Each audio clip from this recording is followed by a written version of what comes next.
A very special exhibit and the first speaker session of 2024 highlight an exciting January at the Birthplace of Country Music Museum in Bristol. Here to share with us more about these special events is Erika Barker. Good morning. Good morning. It's good to be here. Yeah, thanks for being here. Made it through the rain and got over here today. We appreciate you being here. Oh, well, thank you. Let's start first of all with this special exhibit. I mean, first of all, you know, when you got an exhibit called I want to make sure I get this right, a cardboard history of Blue Ridge music. That's a mouthful, but it sounds like it's going to be an amazing exhibit. It is. I'm really excited about this one. This is a vintage poster display of music from country music, bluegrass, and old time from the Blue Ridge region.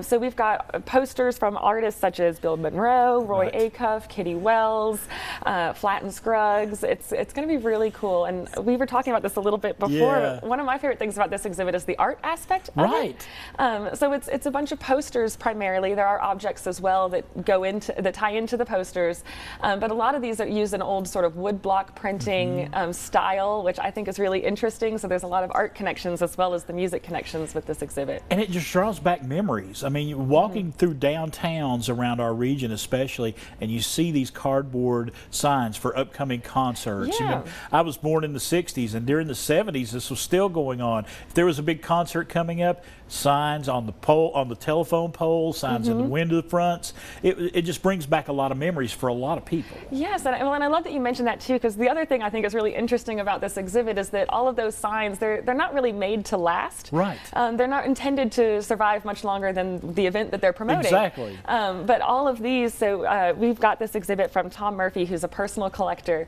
in North Carolina, but he has spent 50 years collecting this type of posters and show cards. He's got all kinds of stuff, but they're in excellent condition, so it's a really neat sort of look at how shows were being advertised throughout time, as well as, like I said, the art styles that go into that. I can still see pictures, you know, with Flatt and Scruggs and Bill Monroe and just all those icons of country and bluegrass.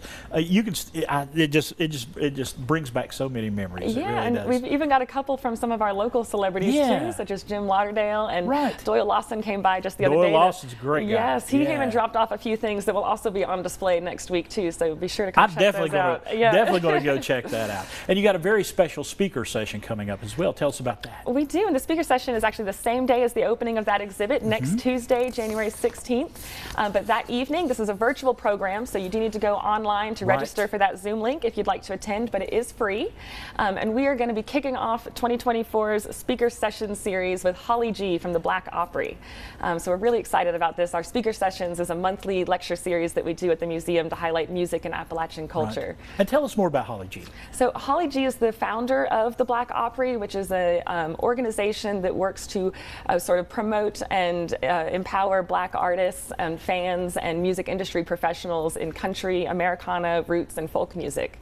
And it's kind of a neat story. It started out as just a Twitter account and a blog, but it's amazing what you can do with a Twitter account and a blog today. It really is. And so about a year after she sort of started that and was working to create a home and a safe space for Black folks who enjoy this type of music, it turned into, now they've got a touring group called the Black Opry Review, which showcases Black artists around the country. They also have a podcast now highlighting up-and-coming artists, and they work really hard to advocate for artists in the industry as well, trying to sort of reclaim their place in the American musical canon, which is really neat. All right.